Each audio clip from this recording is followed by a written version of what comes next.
Lalu kita lihat ayat 14. Kemudian datanglah Nabi Yesaya kepada Raja Hizkia. Ini Yesaya yang sama. Yesaya yang datang membawa kesembuhan, yang menempelkan kue ara pada bara. Kemudian datanglah Nabi Yesaya kepada Raja Hizkia ayat 14 dan bertanya kepadanya.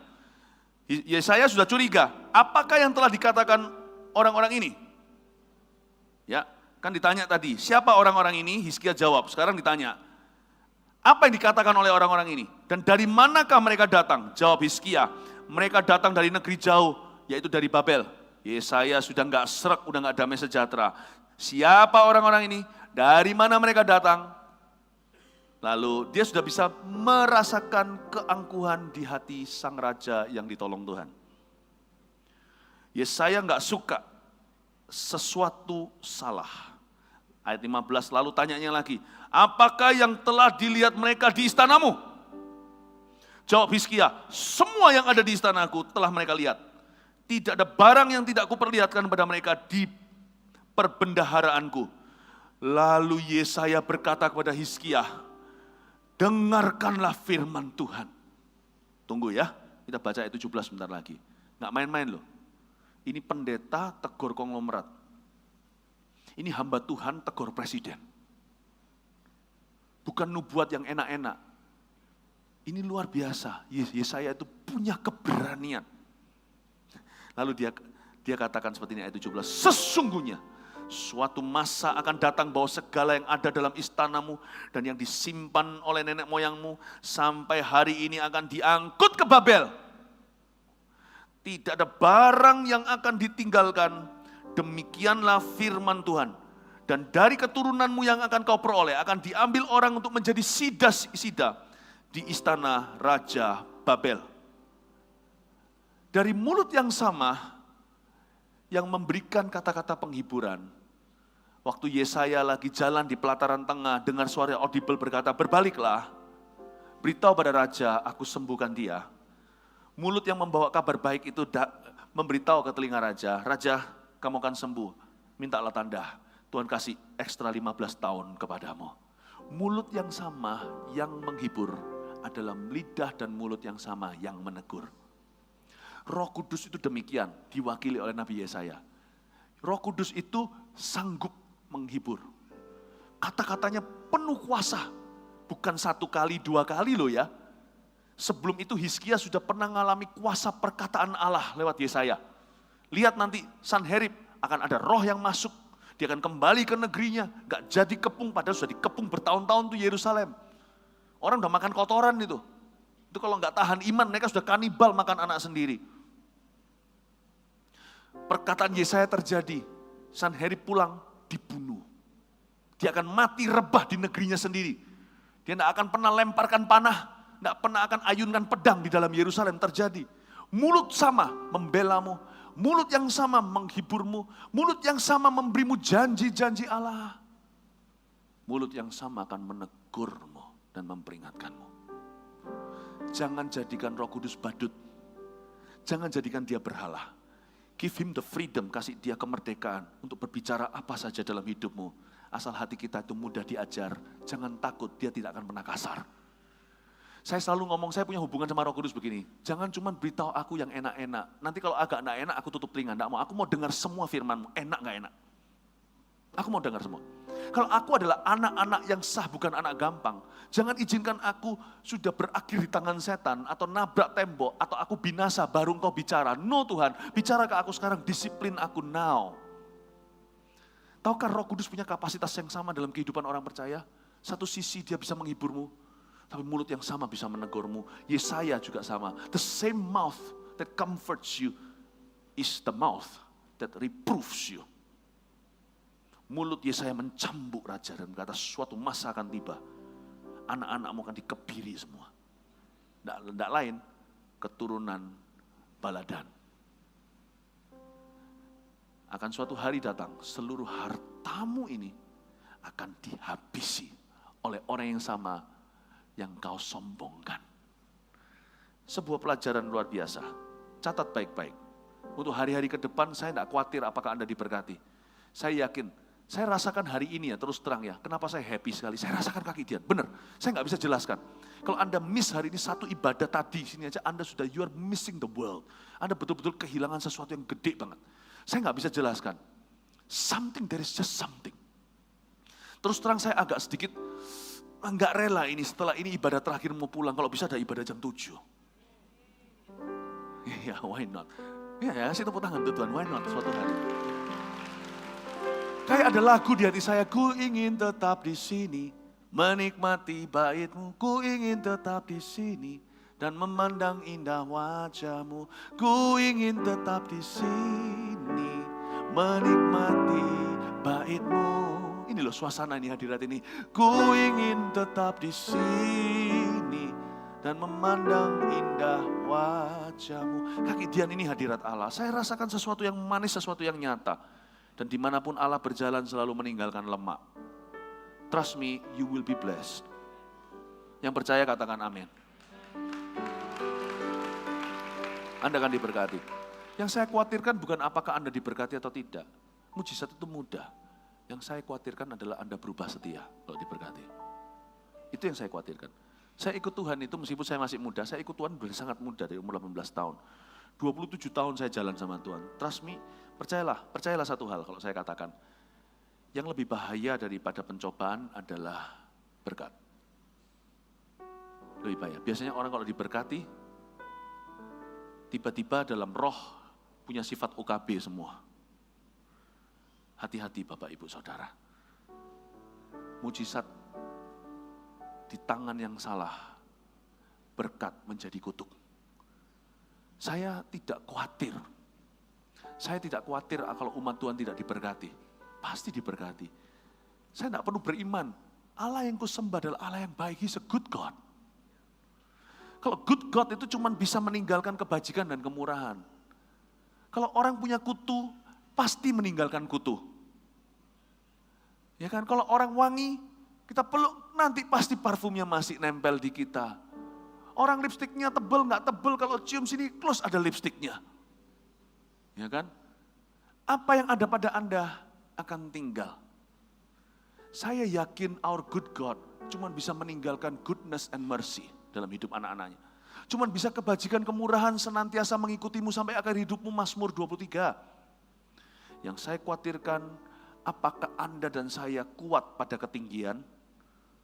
Kalau kita dibawa naik, bila kau yang membuka pintu, siapa yang dapat menutupnya? Jika engkau mengangkat aku, siapa bisa menurunkan aku? Takutnya, aku menurunkan aku sendiri. Lewat sombong hati. Banyak orang itu tidak sanggup dibawa Tuhan tinggi. Karena dibawa tinggi sedikit, sudah tinggi hati. Catat baik-baik, apa yang kau sombongkan? Gini, apa yang kau banggakan dengan sombong? Tulis ini, apa yang kita banggakan dengan sombong akan diambil dari kita. Write it down. As a truth that will never change. Ya. Yang kau banggakan dalam kesombongan pasti akan diambil oleh Tuhan suatu hari. Catat itu. Ini menjadi imunisasi anti polionya kita. Kalau kita diberkati, kita tidak akan jatuh. Ingatkan diri sendiri, whatever, apapun yang aku banggakan dalam kesombongan hati, akan diambil Tuhan suatu hari. Ingatkan diri sendiri, apapun yang Anda sombongkan sampai angkuh, that God will take away from you. Bisa jadi kecantikannya, merasa diri paling rupawan. Nanti lihat ya, nggak langsung jelek, bukan berarti langsung Tuhan jahat, kirimkan sesuatu merusak wajahmu. Tapi hidupnya nggak bahagia karena hatinya di posisi salah. Lihat nanti. Setelah menikah tak bahagia, 10 tahun aja kelihatan jelek sekali. Pernah enggak Anda lihat bunga sekolah, hari ini kayak duri? Kayak semak belukar bahkan. Anda pernah lihat enggak orang yang kita jelek-jelekan di sekolah sekarang kok ganteng sekali? Salah satunya saya.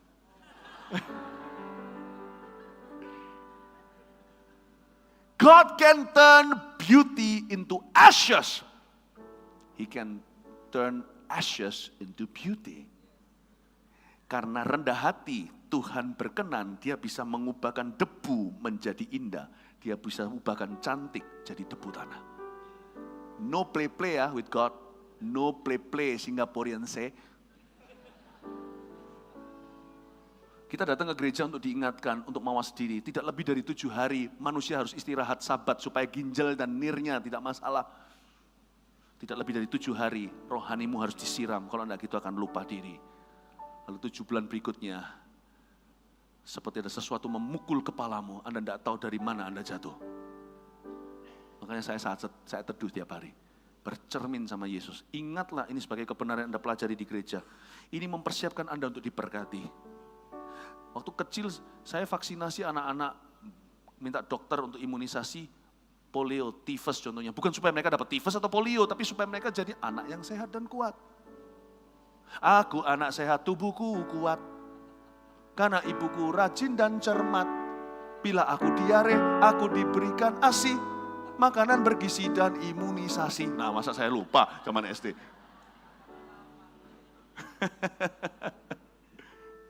Saya kasih tifus, anti-tifus polio bukan supaya dapat tifus atau polio. Anda dikasih imunisasi sekarang ini supaya Anda diberkati, katakan amin. Supaya Anda mengalami mujizat, katakan amin. Supaya Anda diangkat, katakan amin. Supaya Anda dipromosikan, katakan amin. Supaya Anda dipercayai, katakan amin.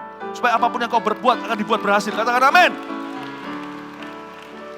Catat imunisasinya, sakit memang taruh di hati dan sakiti dirimu dengan kata-kata ini tiap hari. Apapun yang aku sombongkan akan diambil. Udah, taruh. Hukumnya harga mati itu, jangan coba ditawar. Raja pun tidak kecuali. Konglomerat pun tidak kecuali. Anything you pride yourself, your heart into, in defiance to God, apapun yang Anda banggakan dan membuat wajahmu angkuh naik ke atas, apapun itu bisa mobilmu, bisa hartamu, bisa kesehatanmu, anything, He will take it away from you. Ini bukan ancaman, bukan takut-takuti. Ini yang disebut dengan kemuliaan Tuhan. No play with glory. Tuhan tidak membagikan kemuliaan pada orang lain. Anda tahu ayat itu? Ini maksudnya. Kalau sudah dapat imunisasi ini, semua pura-pura begini, aduh, habis disuntik. Siapa di sini disuntik, sini ada pendolanya. Berarti normal ini semua diimunisasi. Ya, secara rohani juga. Coba dirap-rap seperti ini. Sekarang aku aman kalau diberkati. Kasih tepuk tangan bagi Tuhan Yesus. Gitu loh. Nah, kita lihat sekarang ya. Ini raja dalam bahasa Vietnam, mokong ini. Aduh, harusnya dia main. Saya kepingin kalau ketemu Raja Hizkia di sorga. Saya mau ambil pisau cukur. Saya tidak tahu ngomong gini ini saya menghujat, enggak lah ya. Tapi saya kadang-kadang mangkel dan kesel. Satu orang irresponsible yang bayar itu turun-temurun. Saya kepingin nanti kalau sorga benar-benar, saya mau cukur betul-betul rambutnya cuma sisakan kayak di etim itu dulu di tengahnya. Kan enggak boleh kekerasan. Jadi saya ketemu dia itu, atau kalau enggak gini aja, kita buat janjian ya. Nanti suatu hari kita semua kalau dipanggil Tuhan pulang ke rumah Bapak, cari yang namanya Raja Hizkia. Dia raja di bumi, di situ saudara seiman. Saya janjian ya jemaat Mawar Sharon ber-NIJ, tolong sama-sama kalau lihat saya langsung kita ngerti. Di surga kita bisa saling mengenali, bisa. Di surga itu bukan dunia pikun kok. Kalau Anda kelihatan saya kelihatan Anda, kita punya janjian ya ini hanya untuk GMS Barat. Kalau Anda ketemu yang namanya Hizkia, tanya dia raja enggak? Dia sesuai dengan, apakah raja yang ditulis di 2 Raja-Raja 20 enggak? Tanya sekalian ayatnya. Anda Hizkia? Ya, panggil saya. Karena kita pasti tetanggaan di sorga. Anda pegangi dia. Seluruh ribuan jemaat manusia pegangi dia. Saya kitik-kitik dia. Sampai lemes. Mangkel aku, kesel aku. Ini papa macam apa kayak gini nenek moyang seperti ini. Ya, karena kita pukul enggak boleh. Kita bunuh apalagi, jangan membunuh. Kita kitik-kitik aja sampai lemas. Ini orang coba lihat ayat berikutnya, saya enggak kepingin baca ayat 19. Sungguhan saya enggak kepingin baca ayat 19. Agak kesel hati saya waktu baca ini. Hizkia menjawab kepada Yesaya, sungguh baik firman Tuhan yang kau ucapkan itu. Apa-apaan itu? Makanya saya agak sedikit kesel sama orang ini. Saya kagum sih sama Hizkia, but not the last day of his life. Bukan the last 15 years of his life. 15 tahun terakhir, saya tidak kagum. Lalu dia berkata gini, tetapi pikirnya, asal ada damai dan keamanan seumur hidupku, egois nggak? Nggak apa-apa, asal gua baik-baik saja, karena memang tidak terjadi di zamannya. Karena dia setia, jadi Tuhan berkata, ini kan terjadi nanti di keturunanmu. Orang kayak gini perlu dikitik-kitik sampai habis. Saya baca ayat ini saya marah. Kalau baca Alkitab itu jangan biasa-biasa. Kalau saya baca itu penuh dengan perasaan. Waktu saya baca sampai ayat ke-19, hati saya ini kesel sekali. Gregetan rasanya, ini orang kok bisa gitu sih. Coba bayangkan waktu dia mau mati. Ini untuk dirinya sendiri, bukan untuk keturunannya. Orang itu bisa egois ya. Kalau hati kita nggak dicek 1 hari aja, sekalipun kita itu anak Tuhan, takut akan Tuhan berkenan, hati itu bisa salah loh. Yeremia berkata hati itu licik sekali. Karena itu jaga dengan segala waspada. Jaga dengan segala waspada itu artinya jagalah lebih daripada ginjalmu. Minum air itu kan harus sering, gak bisa sekaligus berapa liter. Minum sedikit supaya gak dehidrasi. Dikit-dikit jaga hati, dikit-dikit jaga hati. Jangan tunggu sampai hati itu salah. Karena waktu hatimu salah, hatimu gak akan tahu kalau hatimu salah. Paham maksud saya?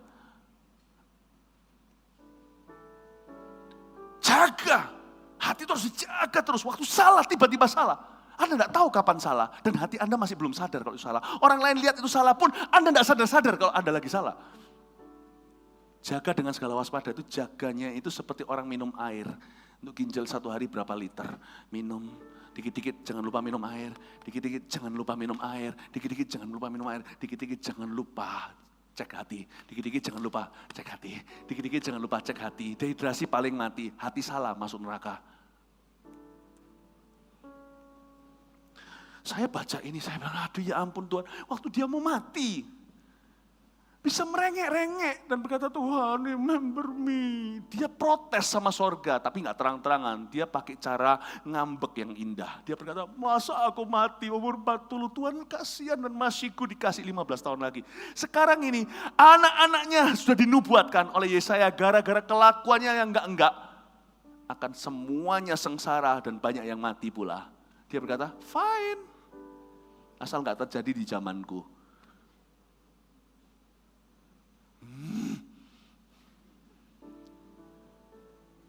Pernah lihat orang yang kayak gitu? Kadang-kadang mungkin kita lah yang seperti itu. Kita nggak sadar aja.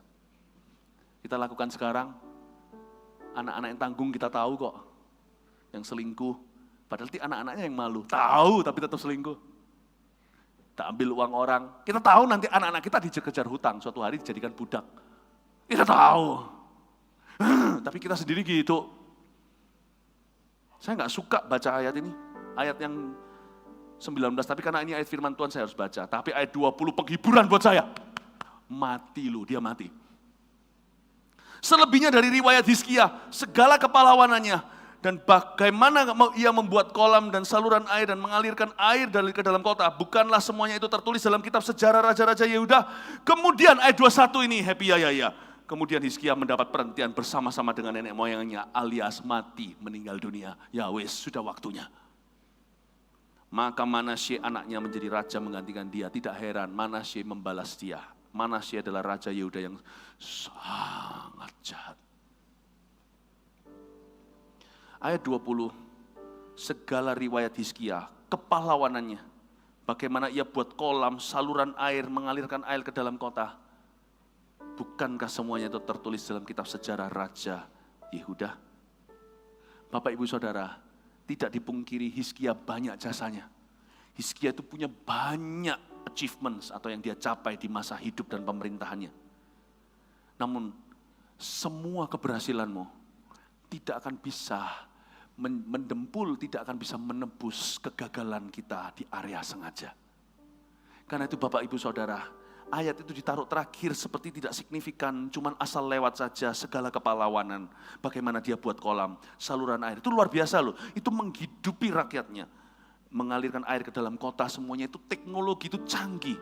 Tapi seolah-olah Roh Kudus cuma taruh di satu ayat, di corner kan ditaruh di ujung di ayat 20, yalah dia juga ada jasa, dia juga begini dan begitu. Tapi kesalahan fatalnya itu loh, kesalahan fatalnya. Bapak Ibu Saudara, jangan bereaksi berlebihan ketika diberkati. Tetap muliakan Tuhan.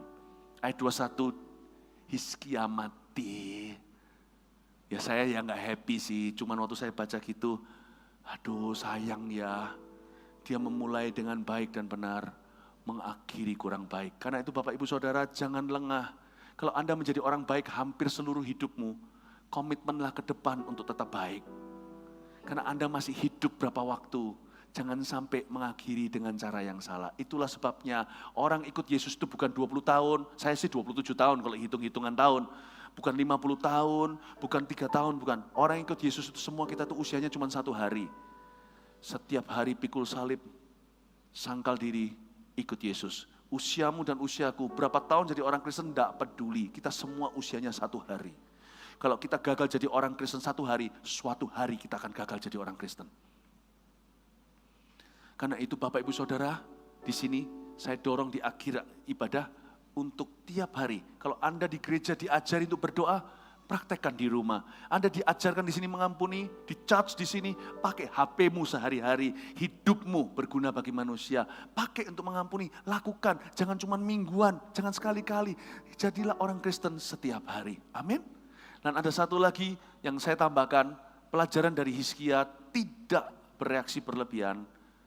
Belajarlah untuk tidak memberitahu, belajarlah untuk menjawab tidak berlebihan daripada yang ditanya.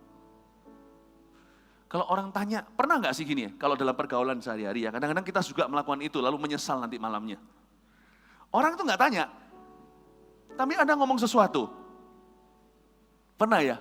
Atau kadang-kadang kita aja cuman sungkan beritahu karena kita kan budaya Asia. Kadang-kadang kita ngomong sama sesuatu, tiba-tiba dia nyeletuk sesuatu, kita nggak tanya kok. Dia beritahu sesuatu, seolah-olah menantikan pujian dari kita atau pengakuan. Kadang-kadang ada orang yang seperti itu. Mari kita belajar. Dalam perkara kecil, nggak usah seperti Hizkia perkara besar. Dalam perkara kecil, kasih kekang pada lidah. Saya juga harus belajar itu sebagai pengkhotbah anak muda.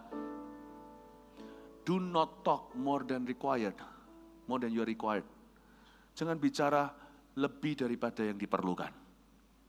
Jangan menjawab lebih daripada yang ditanyakan. Jangan tunjukkan apa yang orang memang tidak minta Anda menunjukkannya. Kalau memang sudah ada di badanmu, ada yang kelihatan, yang sudah ada dalam hidupmu, ya sudah gak apa-apa. Asal hati Anda bersih, Tuhan memberikan kepada Anda, nikmati berkat Tuhan. Tapi kalau orang tidak tanya, Anda tidak perlu tonjolkan diri atau tonjolkan apa. Learn to not speak more than you are required to. Jangan jawab lebih daripada yang ditanyakan. Tidak perlu tunjukkan apa yang mereka tidak minta. Jangan pernah ada di dalam hati kita suatu sifat yang show off kalau diberkati. Kalau diberkati, nikmati berkat itu, bukan show off. Kalau Anda punya sesuatu yang sifatnya quality, nikmati. Itu berkat dari Tuhan kok. Nggak ada yang namanya di taraf ini rohani, taraf itu lebih rohani, nggak ada. Asal hati Anda limpah dengan syukur. Tapi jaga hati dengan segala waspada. Karena Hizkia ngalami kutuk yang luar biasa, cuman dari keteledoran yang biasa. Hati-hati, setan tidak perlu lubang besar untuk porak-poranda. Dia hanya perlu satu titik lubang kecil di mana Anda lengah dan Anda tidak berbalik hati. Menurut saya, Hizkia bisa putar balikan.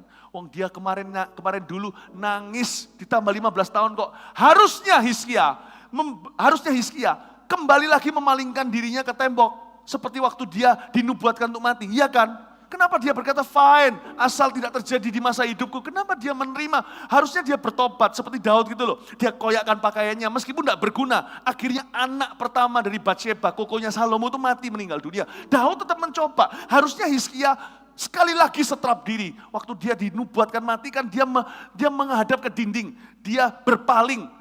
Kayak anak kecil disetrap papanya gitu loh. Kenapa enggak setrap dirinya lagi? Kali ini kan dia salah. Dulu kan karena dia sakit mau mati. Apalagi sekarang dia karena dosa. Harusnya dia sekali lagi pakai baju kabung. Berkabunglah, sama-sama robeklah pakaiannya seperti raja-raja perjanjian lama kalau bertobat. Menangislah di depan kaki Tuhan dan berkata, I'm sorry, aku kilaf. Bisa enggak Tuhan kirim kembali konvoi itu? Kasih aku kesempatan kedua. Jangan hukum keturunanku. Jangan bilang begitu Tuhan bahwa orang-orang nanti itu akan mengebiri keturunan saya. Nanti mereka akan rampas Yehuda. Ini umatmu Tuhan, dombamu yang salah aku. Kayak Daud gitu kan, waktu masalah sensus. Yang salah ini saya, kenapa kau hukum mereka Tuhan, ampuni mereka. Tuhan pasti dengar. Tuhan pasti dengar. Saya yakin Tuhan pasti dengar. Ceritanya gak akan berakhir di situ. Mungkin ada disiplin dari Tuhan, konsekuensi. Tapi tidak akan separah ini. Saya rasa Hizkia itu berlebihan di area dia nggak perlu berlebihan. Dia kekurangan defisit, dia harusnya di area dia harus berlebihan. Tobat itu harus berlebihan. pasang pakai debu abu kayak bangsa Israel dulu kalau bertobat. Pakai baju gabung datang ke hadapan Tuhan, di mana dia harusnya berlebihan, dia kekurangan. Di mana harusnya dia harus biasa-biasa moderat, tidak usah banyak bicara, dia berlebihan. Please Bapak Ibu, sewaktu Anda bisa lebih dengan Tuhan, berikan lebih. Amin Bapak Ibu Saudara. Ya, sewaktu Anda seharusnya mawas diri, hati-hati. Mawas diri sama manusia, hati-hati. Banyak orang itu salah kaprah. Tahu kata salah kaprah? Bukan cuma salah. Salah kaprah itu posisinya terbalik. Yang benar, yang mestinya lebih dikasih kurang. Yang mestinya pas saja, nggak usah terlalu banyak bicara, berlebihan. Orang Kristen selalu seringkali ini tidak indah pada waktunya. Mulai hari ini, kalau sama Tuhan, jangan pernah merasa cukup mengasihi, cukup memuji. Kalau Anda mau tepuk tangan sungguhan. Kalau Anda mau memuji Tuhan, saya senang tadi di belakang saya ada orang yang mau menyembah Tuhan, tidak peduli kanan kiri, keluarganya nangis. Tidak ada orang bisa berlebihan sama Tuhan. Apapun yang Anda kasih ke Tuhan, pasti masih kurang. Kita ini hutang budi selama-lamanya. Tapi sama manusia, mawaslah diri. Amin Bapak Ibu Saudara. Semoga firman ini memberkati. Anda sekarang ngerti tujuan berkat, diingatkan kembali agar tidak berlebihan dalam reaksi. Semoga Anda kemanapun pergi diberkati, selalu ada pengendalian diri, dan berkat Tuhan mujizatnya tidak pernah bocor di hidupmu sampai keturunan-keturunan Tuhan datang. Haleluya, kasih tepuk tangan Tuhan. Pulanglah membawa penyertaan Tuhan, Immanuel, Tuhan beserta kita. Dalam nama Yesus yang percaya katakan, amin. Tuhan memberkati.